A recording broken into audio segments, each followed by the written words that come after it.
Hi, welcome to On This Day in Tudor History with me, Claire Ridgway, author of several Tudor history books. Now, where am I taking you back to today? Well, I'm taking you back to early in the reign of Queen Mary I. For on this day in Tudor history, the 22nd of August 1553, John Dudley, Duke of Northumberland, was beheaded on Tower Hill for his part in putting his daughter-in-law, Lady Jane Grey, on the throne.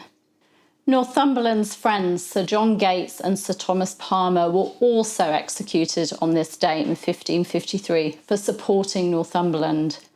In his excellent book on the Dudley family, a book I'd highly recommend, The Uncrowned Kings of England, The Black Legend of the Dudleys, historian Derek Wilson writes of how John Dudley became a scapegoat and that he and he alone was to be branded as guilty, not only for the Lady Jane Grey plot, but for all the ills that had beset the realm since 1549.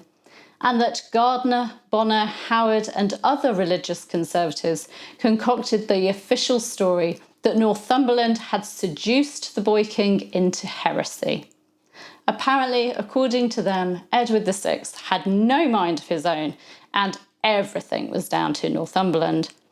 But then Edward had been Mary I's half-brother, and it suited Mary to blame the Duke instead. As you will know from my 18th of August talk, Northumberland had been found guilty of treason in a trial at Westminster Hall on the 18th of August 1553 and condemned to die on the 21st of August at 8 a.m. Diarist and merchant tailor Henry Machin records that the scaffold was made ready, but the execution was suddenly cancelled. The 21st of August was, by 8 o'clock in the morning on the Tower Hill, about 991 men and women for to have seen the execution of the Duke of Northumberland, for the scaffold was made ready, and sand and straw was brought, and all the men that belonged to the Tower, Hogston, Shoreditch, Bow, Ratcliffe, Limehouse, St. Catherine's, and the waiters of the Tower, and the guard and sheriff's officers, and every man stand in order with their halberds and lanes made. And the hangman was there, and suddenly they were commanded to depart. And the same time after was sent for my Lord Mayor and the aldermen, and the chiefest of the crafts in London, and divers of the council. And there was said mass afore the Duke and the rest of the prisoners. So, instead of the scheduled execution on Tower Hill, the Duke of Northumberland and others were taken to the chapel of St. Peter ad Vincula in the Tower grounds for Mass.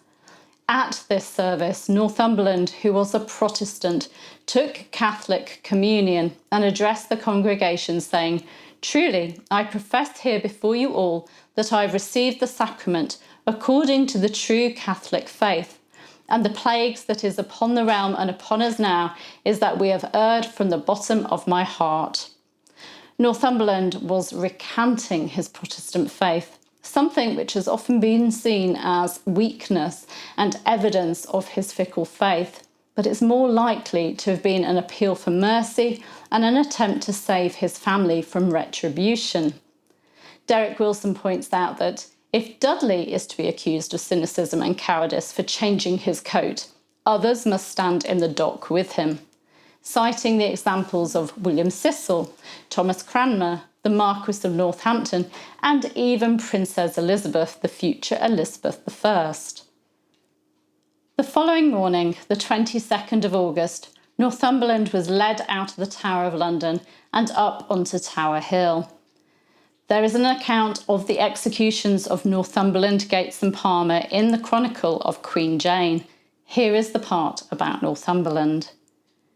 "And when he came upon the scaffold first, he put off his gown of crane-coloured damask, and then he leaned upon the rail toward the east, and said to the people, almost in every point as he'd said in the chapel, as saving that when he came to the confession of his belief, he said, 'I trust my lord the bishop here will bear me witness hereof.' At the last he put off his jerkin and doublet, and then said his prayers, after which time the hangman reached to him a kerchief, which he did knit himself about his eyes, and then laid him down, and so was beheaded. The life of the man who'd once ruled England, albeit as head of Edward VI's government rather than king, was over. He was buried in the chapel of St. Peter ad Vincula and is thought to lie under the chancel floor next to Edward Seymour, Duke of Somerset, and between Queens Anne Boleyn and Catherine Howard. In 1876, during renovation work on the chapel, the Victorian workers unearthed his remains, which Dr. Muat described as belonging to a large man about 6 feet in height and aged about 50 years. That was the end of John Dudley, Duke of Northumberland. Also on this day in Tudor history, the 22nd of August 1485, the Battle of Bosworth Field took place. King Richard III was killed and Henry Tudor became King Henry VII, starting the Tudor dynasty on the throne of England. You can find out what happened on that day in rural Leicestershire and how Henry was victorious even though Richard came into battle with a huge advantage in last year's video. You'll find that link in the description to this video. And a dog has just started panting very loudly. It's very hot here. You can subscribe by clicking round about there. You can hit the bell to be notified and you can give me a like and leave me a comment. I'll be back tomorrow. Bye bye.